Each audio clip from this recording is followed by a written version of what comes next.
August 19వ తేదీ మంగళవారం అజయ ఏకాదశి రోజు విష్ణుమూర్తి అనుగ్రహం వల్ల అదృష్టము ఐశ్వర్యము కలిసి రావాలంటే కొన్ని ప్రత్యేకమైన విధి విధానాలు పాటించాలి. ఏంటి ఈ అజయ ఏకాదశికి ఉన్న ప్రత్యేకత అంటే, మనకు పురాణాల్లో సత్యహరిశ్చంద్రుడు అందరికీ తెలుసు.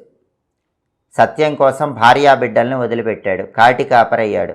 అలాంటి సత్యహరిశ్చంద్రుడు భార్యాబిడ్డల్ని పోగొట్టుకొని దారిద్ర్యం అనుభవిస్తున్నప్పుడు గౌతమ మహర్షి సలహా ప్రకారం శ్రావణ మాసంలో బహుళపక్షంలో వచ్చే ఏకాదశి నాడు ఏకాదశి వ్రతం చేశాడు. ఏకాదశి వ్రతం అంటే రోజంతా ఉపవాసం ఉంటాం.